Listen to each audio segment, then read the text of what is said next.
Halo para sobat, back to again dengan saya Andrew Wijaya. So, welcome to my channel. Gimana nih kabar para sobat? Pastinya sehat dong.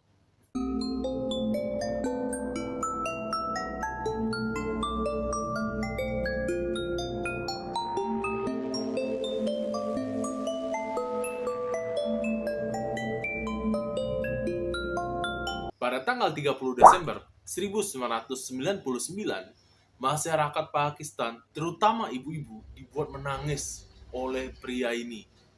Bukan karena kebaikannya, bukan pula karena kejantanannya, tetapi karena aksi yang jauh dari kata tercela para sobat. Pria ini telah membunuh 100 orang anak laki-laki berusia 6 hingga 16 tahun dalam waktu singkat para sobat. Bagaimana kisahnya? Inilah kisah Javed Iqbal, pembunuh berantai Pakistan.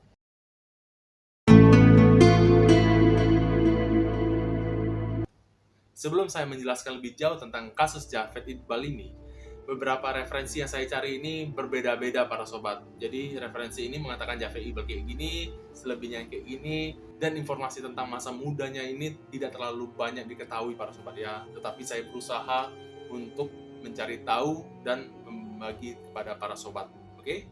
Javed Iqbal ini anak nomor 6 dari 8 bersaudara.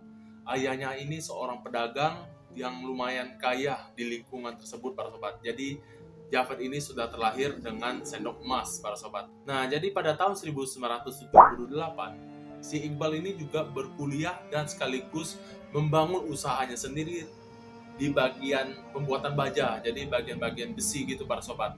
Nah, sedangkan ayahnya ini yang kaya ini memiliki villa ceritanya nih.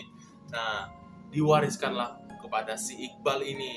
Sebenarnya si Iqbal ini sering mendapatkan tuduhan, pengaduan atas kasus sodomi atau yang berhubungan dengan seksualitasnya para sobat ya pada tahun 1985 dan 1990. Cuman ujung-ujungnya ini si Iqbal ini tidak pernah diadili secara hukum para sobat. Ya kita nggak tahu lah, mungkin karena ia banyak uang dan ya you know lah para sobat. Menurut Wikipedia, si Iqbal ini sudah mulai melakukan fantasi gilanya dan menargetkan 100 orang anak laki-laki pada tahun 1998 dan melakukan pembunuhan dengan cara terbilang unik para sobat. Si Iqbal ini menargetkan anak laki-laki yang usianya sekitar 6 hingga 16 tahun dan setelah pembunuhan pertamanya, si Iqbal ini memutuskan daripada aku memburu mereka, lebih baik aku memikat mereka. Nah, jadi mulailah si Iqbal ini mendirikan toko video game arcade atau yang bisa kita kenal dengan permainan dingdong atau time zone gitulah para sobat. Cara si Iqbal ini memikat anak itu ya terbilang cukup pintar para sobat ya, di mana dia ini memberikan diskon atau kadang-kadang permainan gratis kepada anak tersebut, atau bisa juga dia pura-pura menjatuhkan uang di tokonya sendiri dan menunggu target untuk mengambil uang tersebut. Setelah target terpancing dengan perangkap si Iqbal ini mengambil uang tersebut, maka si Iqbal ini mulai meneriakinya pencuri, maling, maling, maling, maling. Nah, setelah itu dibawalah ke belakang tuh kan, ke tokonya ini kan di belakang dan mulai dipura-pura lah geledah gitu kan. Dan mulailah si Iqbal ini melakukan fantasi gilanya dengan memperkosa si korban tersebut. Terkadang juga si Iqbal ini membawa anak ini ke vilanya warisan ayahnya ini untuk melakukan pemerkosaan. Cuman kebanyakan dia melakukannya di rumahnya para sobat. Setelah diperkosa sama si Iqbal ini, korban akan dicekik hingga tewas dan dipotong tubuhnya beberapa bagian dan dimasukkan ke sebuah tong besar yang berisikan asam klorida para sobat. Nah, jadi cairan keras tersebut kan bisa melelehkan besi para sobat ya, apalagi tubuh kita manusia. Nah, setelah tubuhnya meleleh, maka si Iqbal ini membuangnya di sungai. Itulah bagaimana si Iqbal ini melakukan hingga ke korban yang 100 para sobat, anak laki-laki yang ke 100. Sebagian besar korban dari si Iqbal ini adalah anak-anak gelandangan ataupun anak-anak yang melakukan pelarian dari rumah para sobat. Tentunya si Iqbal ini melakukan fantasi gilanya serta rencana-rencana pembunuhan ini tidak seorang diri para sobat. Dia membutuhkan beberapa kaki tangannya yang terbilang usianya cukup muda para sobat. Si Iqbal ini memiliki 3 kaki tangan para sobat, yaitu Sajid Ahmad, tangan kanan si Iqbal ini yang akan dihukum mati para sobat. Terus ada Nadem dihukum 182 tahun, Sabir dihukum 63 tahun. Kenapa si Iqbal ini melakukan perekrutan terhadap anak-anak muda? Nah, karena anak muda ini lebih gampang untuk dicuci otaknya para sobat. Sedangkan kenapa tidak mau orang dewasa? Si Iqbal ini tidak mau mengambil resiko merekrut orang dewasa yang bakal suatu saat nanti bakal melawannya para sobat. Menjadi resiko tersendiri lah ya. Si Iqbal ini cukup narsis para sobat. Dimana setelah dia membunuh target yang ke-100-nya ini, dia menuliskan surat kepada pihak kepolisian dan juga media yang pada saat itu medianya bernama Daily Jang, menulis tentang rincian-rincian pembunuhan dia beserta namanya, nama lengkap si Javed Iqbal ini, dan juga tercantum di situ alamatnya para sobat. Nah, jadi dia ke kantor si Daily Jang ini untuk melakukan pengakuan secara publik. Nah, disitulah si Iqbal ini ditangkap para sobat.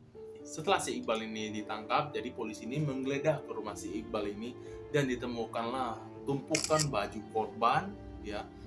Terus ada buku yang ada 32 halaman tentang rincian-rincian pembunuhannya dari korban pertama hingga korban ke-100 beserta foto-foto anak tersebut ya. Terus polisi juga menemukan 2 gentong besar yang berisikan cairan keras tadi dan beberapa mayat di dalam gentong tersebut yang belum meleleh seutuhnya para sobat. Dari pengakuan si Iqbal ini, sebenarnya bagi dia tuh gampang membunuh hingga bisa 500 orang kata dia para sobat. Bukan karena masalah uang aku stop untuk nggak jadi bunuh nih, nggak cukup uangnya untuk beli cairan keras tersebut. Sebenarnya enggak, duit aku banyak katanya.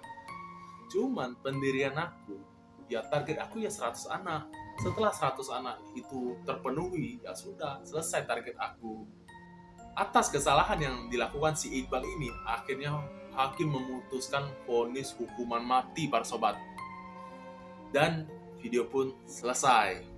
Oh tidak, ada protes nasional dari warga dan aparat setempat yang mengatakan bahwa si Iqbal ini harus dihukum lebih daripada hukuman mati. Nah, gimana lebih dari hukuman mati? Nah, si Iqbal ini harus dicekik 100 kali, tubuhnya ini harus dipotong menjadi 100 bagian. Nah, bingung kan, dicekik 100 kali, dipotong 100 bagian mungkin masih bisa lah. Dicekik 100 kali itu gimana coba? Nah, terus tubuh yang sudah dipotong 100 bagian ini harus dimasukkan ke dalam cairan keras tersebut para sobat. Itu atas hukuman yang Iqbal lakukan terhadap 100 orang anak. Baru puas kan mereka kan. Nah, cuman sayangnya si Iqbal ini tertawa terakhir para sobat. Kenapa? Karena pada tahun 2001 si Iqbal ini dan juga tangan kanannya ini, si Sajid ini ditemukan tewas gantung diri di dalam selnya para sobat. Kok si Iqbal ini kok targetnya kok 100 orang anak? Kenapa dia melakukan hal tersebut? Apa motif dibaliknya? Nah, jadi si Iqbal ini pengakuannya, dia mengatakan ketika dia ini ditangkap nih, polisi ini melakukan pemukulan brutal lah kepada dirinya, dan ketika dia ditahan, si ibunya ini meninggal. Jadi si Iqbal ini dengan si ibunya ini terbilang cukup dekat ya, cukup erat hubungannya. Nah, jadi pada saat dia ditahan, ibunya meninggal. Nah, jadi dia berjanji kepada dirinya sendiri akan membuat 100 orang ibu menangis ya dengan cara membunuh anak-anaknya. Sadis sih, gila ya, para sobat ya. Apa salah ibu tersebut terhadap dirimu gitu, ya kan? Oke, sekian video saya kali ini dan nantikan video-video saya yang lainnya Bila saya ada tutur kata atau penyampaian yang kurang berkenan di hati para sobat, mohon dimaafkan. Jangan lupa like, komen, dan subscribe. Dan saya Andri Wijaya, salam, ciao.